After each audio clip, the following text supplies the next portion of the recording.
FIA Karachi اور Hyderabad zone نے گزشتہ ہفتے کے دوران کرنسی کی غیر قانونی ایکسچینج میں ملوث عناصر کے خلاف 7 چھاپہ مار کارروائیاں کی ہیں۔ 11 ملزمان کو گرفتار کر کے 6 مقدمات درج کیے گئے ہیں۔ ہنڈی اور حوالے میں ملوث ملزمان کے خلاف 5 انکوائریز کی تفتیش بھی مکمل کر لی گئی ہے۔ اس حوالے سے مزید جانیں گے خورشید رحمانی سے۔ جی خورشید رحمانی، FIA کی جو مختلف منی ایکسچینجر اور ایکسچینج کمپنیز ہیں ان کے خلاف کارروائیاں جاری ہیں؟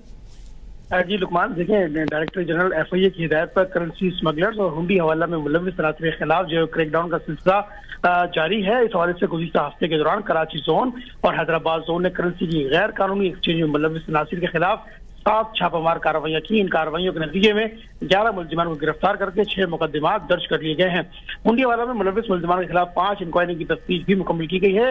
گرفتار ملزمان سے مجموعی طور پر 6,400 امریکی ڈالر جبکہ 1 کروڑ 67 لاکھ سے زائد مالیت کی دیگر غیر ملکی کرنسی بھی برآمد کی گئی ہے۔ FIA حکام کا یہ کہنا ہے کہ گرفتار ملزمان مختلف کاروبار کی آڑ میں کرنسی کی غیر قانونی ایکسچینج میں ملوث تھے۔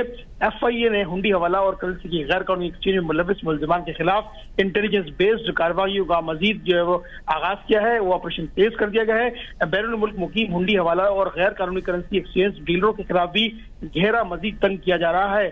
ملزمان کے خلاف گرفتاری کا قانون نافذ کرنے والے اداروں کی بھی اب معاملت حاصل کی جا رہی ہے۔ یہ سلسلہ مزید تیز کیا جائے گا اور اس قسم کی جو بھی عناصر ہیں ان کو گرفتار کر کے قانون کے جو دائرہ ہے وہ وسیع کیا جائے گا۔ اس حوالے سے بہت شکریہ خورشید رحمانی۔